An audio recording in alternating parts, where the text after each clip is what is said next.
اعوذ باللہ من الشیطان الرجیم بسم اللہ الرحمن الرحیم۔ آج کا ہمارا ٹاپک ہے صلح حدیبیہ اور ابو جندل اور ابو بصیر کا قصہ۔ سن 4 ہجری میں حضور اقدس صلی اللہ علیہ وسلم عمرہ کے ارادہ سے مکہ تشریف لے جا رہے تھے کہ کفار مکہ کو اس کی خبر ہوئی اور وہ اس خبر کو اپنی ذلت سمجھتے اور اس لیے مزاحمت کی اور حدیبیہ میں آپ نے رکنا پڑا، اور جان نثار صحابہ اور اس کو خبر اپنی ذلت سمجھی اور اس لیے مزاحمت اور حدیبیہ میں آپ کو رکنا پڑا۔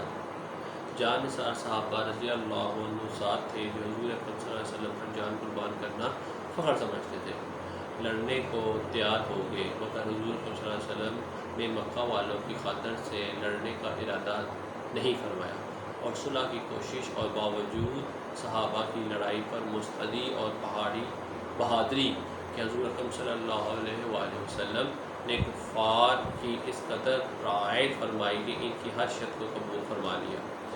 صحابہ رضی اللہ عنہ اس طرح دب کر صلح کرنا بہت ہی ناگوار تھا، مگر حضور صلی اللہ علیہ وسلم نے ارشاد کے سامنے کیا، ہو سکتا ہے کہ جان نثار تھے فرما بردار، اس لیے حضرت عمر رضی اللہ عنہ جیسے بہادر وہ بھی دبانا پڑا۔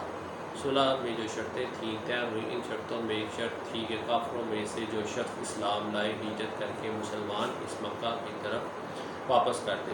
مسلمانوں میں سے خدا نخواستہ اگر کوئی شخص مرتد ہو جائے تو وہ واپس نہ کیا جائے، اور صلح نامہ ابھی تک پورا لکھا نہیں گیا تھا کہ حضرت ابو جندل رضی اللہ عنہ ایک صحابی تھے جو اسلام لانے کی وجہ سے طرح طرح کی تکلیفیں برداشت کر رہے تھے، زنجیروں میں بندھے ہوئے تھے۔ اس حالت میں گرتے پڑتے مسلمانوں کے لشکر بے امید پر پہنچے اور حمایت چاہ کر اس مصیبت سے چھٹکارا پاؤں گا۔ ان کے باپ سہیل نے جو اس صبح میں کفار کی طرف سے وکیل تھے اس وقت تک مسلمان نہیں ہوئے تھے۔ فتح مکہ میں مسلمانوں انہوں نے صاحبزادے کے تمانچے مارے اور واپس لے جانے پر اصرار کیا۔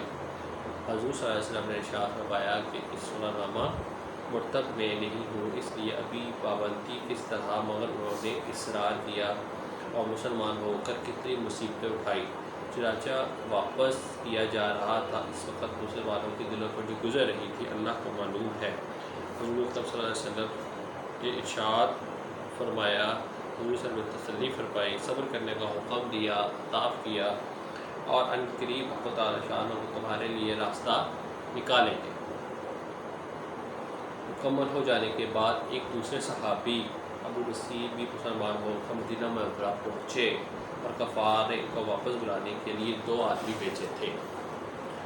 حضور اقدس صلی اللہ علیہ وسلم کے حسب وعدہ واپس فرما دی۔ ابو بصیر نے عرض کیا، یا رسول اللہ، میں مسلمان ہو کر آیا ہوں، آپ مجھے کفار کے پنجہ میں پھر بھیجتے ہیں۔ آپ صلی اللہ علیہ وسلم نے ان سے بھی صبر کرنے ارشاد فرمایا، ان قریب تمہارے واسطے راستے کھولیں گے۔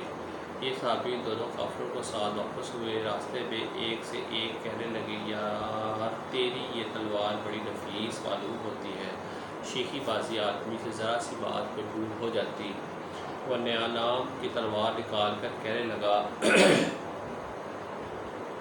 میں بہت لوگوں پر اس کا تجربہ کیا ہے، یہاں تک کہ تلوار کے والے کرتی۔ حضور اکبر صلی اللہ علیہ وسلم سے حاضر ہو کر عرض کیا، میرا ساتھی مر چکا ہے، مجھے واپس کر دو، مجھے کوئی عہدہ کچھ نہیں، کچھ کی ذمہ داری مجھے میرے دین سے ہٹانے ہیں۔ اس لیے میں نے کہا، حضور صلی اللہ علیہ وسلم کی لڑائی بھڑکانے والا شخص کاش کوئی اس معین مددگار ہو، اس کلام کو سمجھ کے ابھی کوئی میرا طلب میں آئے گا تو اسے واپس کر دیا جائے گا۔ اس لیے وہاں سے میں چل کر سمندر کے کنارے ایک جگہ آ پڑے، مگر مکہ والوں نے اس قصے کا حال معلوم ہوا۔ ابو جندل بھی حضور صلی اللہ علیہ وسلم کے پہلے گزار چھپ کر وہیں پہنچ گئے۔ اس طرح جو شخص مسلمان ہوتا وہ ان کے ساتھ ملتا جلتا اور مختصر سی جماعت ہو گئی۔ جنگل میں جہاں نہ کھانے کا کوئی انتظام، وہاں باغات اور آبادیاں اس لیے لوگوں پر جو گزری ہوئی وہ اللہ ہی کو معلوم ہے، مگر جن ظالموں نے ظلم پر پریشان ہو کر یہ لوگ بھاگے تھے، ان کا تانا قتلہ کو مطلع کیا، حتیٰ کہ کفار نے پریشان ہو کر حضور صلی اللہ علیہ وسلم کی خدمت میں عاجزی منت کر کے اللہ کا رشتہ داری کا واسطہ دے کر آدمی بھیجا اور بے صبری کا راستہ کھلے۔ حضور اکرم صلی اللہ علیہ وآلہ وسلم کے علاوہ جب ان حضرات پہنچے تو ان سیدھے فوج کو گرفتار کر لیا۔ یہ تھا جی آج کا واقعہ۔ ان شاء اللہ تعالیٰ نیکسٹ ہمارا حضرت بلال حبشی کا اسلام اور وسائل، اس کے اوپر ہم ڈسکس کریں گے۔ تب تک مجھے اجازت دیجیے۔ السلام علیکم۔